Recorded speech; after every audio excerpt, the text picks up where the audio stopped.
We begin today with the president pushing out his own brand of global politics.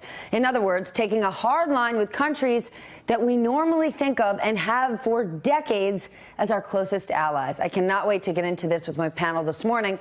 But before we get to them, I want to explain what has been happening while you were asleep. Over the last few hours, the president has started his meetings with world leaders to kick off the NATO summit in Brussels. And just like other international summits, things have been tense and awkward. And here's the thing. They're probably only going to get worse. The president is minutes away from sitting down with German Chancellor Angela Merkel. And if you thought their relationship was rough before, the president took it to a whole other level this morning, sitting down for his very first meeting at the NATO summit. President Trump unloaded on the Germans for keeping close economic ties with Russia, while at the same time depending on U.S. defense spending for protection from those very same Russians. Please listen to this. Germany is totally controlled by Russia because they were getting from 60 to 70% of their energy from Russia and a new pipeline. And you tell me if that's appropriate, because I think it's not. It certainly doesn't seem to make sense that they pay billions of dollars to Russia and now we have to defend them against Russia.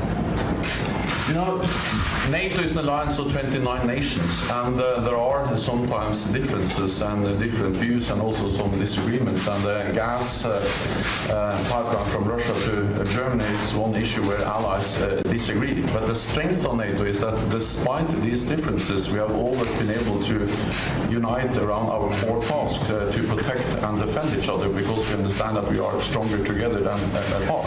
But how can you be together when a country is getting its energy from the person you want protection against or from the group that you want protection? Because we understand that when we stand together, also when dealing with Russia, we are stronger. I think what we have seen is that... No, you're just making Russia richer.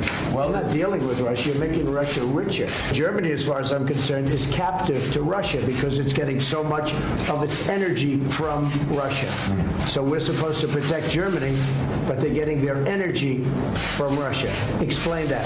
And it can't be explained, you know that.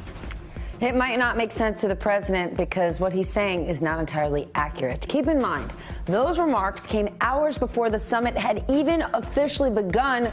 Merkel responded by insisting Germany makes its decisions independently. But the president's frustration, it goes far beyond oil and gas. He has been complaining for years that NATO countries do not live up to their promise of spending 2% of their GDP on defense. Right now, just 5 countries are above that mark, including the United States, although other countries have until 2024 to reach the target.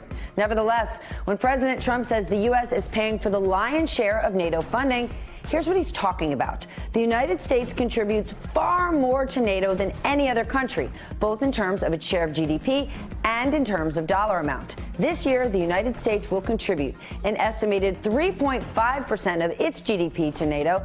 That amounts to about $706 billion.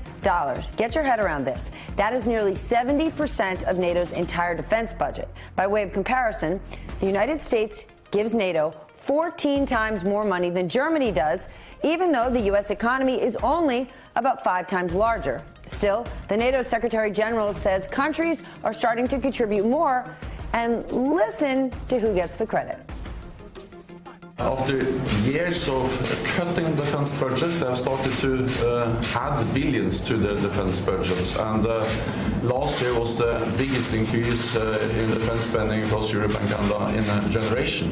Why was that last year? It's also because of your leadership, because your clear message. And they won't write that. But no, I have said it before. But the thing is that it really has. Your message is having an impact.